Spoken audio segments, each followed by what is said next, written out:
first question, so Mr. Dzhyhun, with Mr. Smart, we are talking about everything, the topic, the issue about the American aid to Ukraine. Of course, this is the topic number one, and topic number two, the upcoming election in USA and in Russia, by the way. And my question for you will be like, is there even a chance that the world may not recognize the election in Russia? What do you think?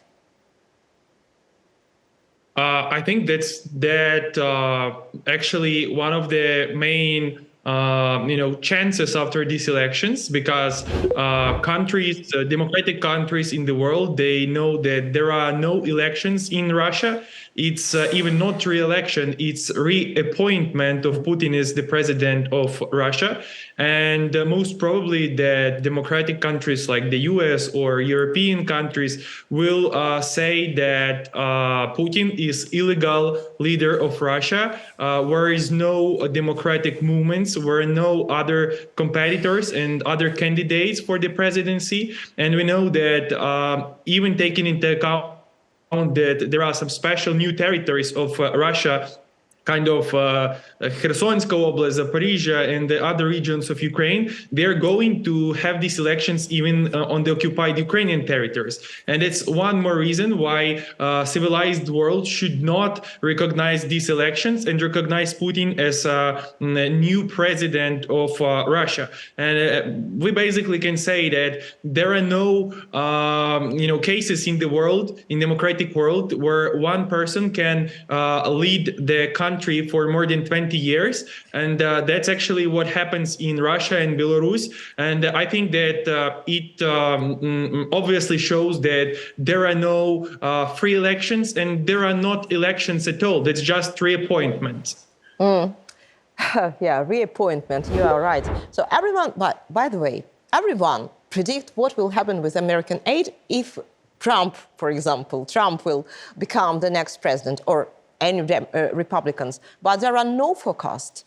If a Democrat will remain the president, why?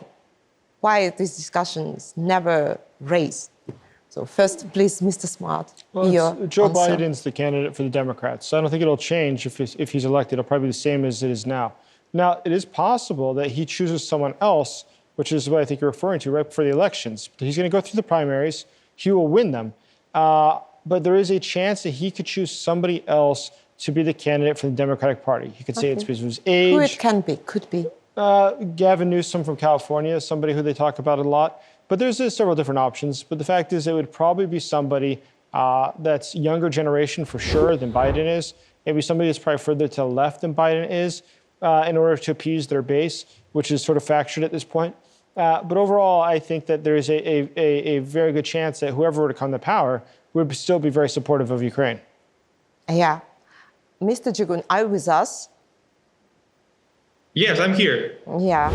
So we're talking about what will happen with the American aid to Ukraine if the Democrat will stay in the House.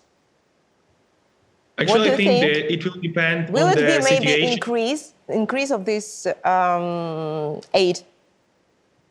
I think that it will very much depend on the result of parliamentary election. We know that the US is super presidential state, but on the other hand, it's the country where are different branches of power, and any decision of president can be vetoed by parliament or judicial system. So the results of election will depend on the presidential election. And taking into account the results of this election, we'll know who will be in the new Congress and if there will be majority of Democrats or Republicans. And then we will better know if it's possible to get more help from the US for Ukraine. But I should say that American support is crucial for Ukraine. And this is an existential problem for us, not getting this money. So I'm pretty sure that American society, and especially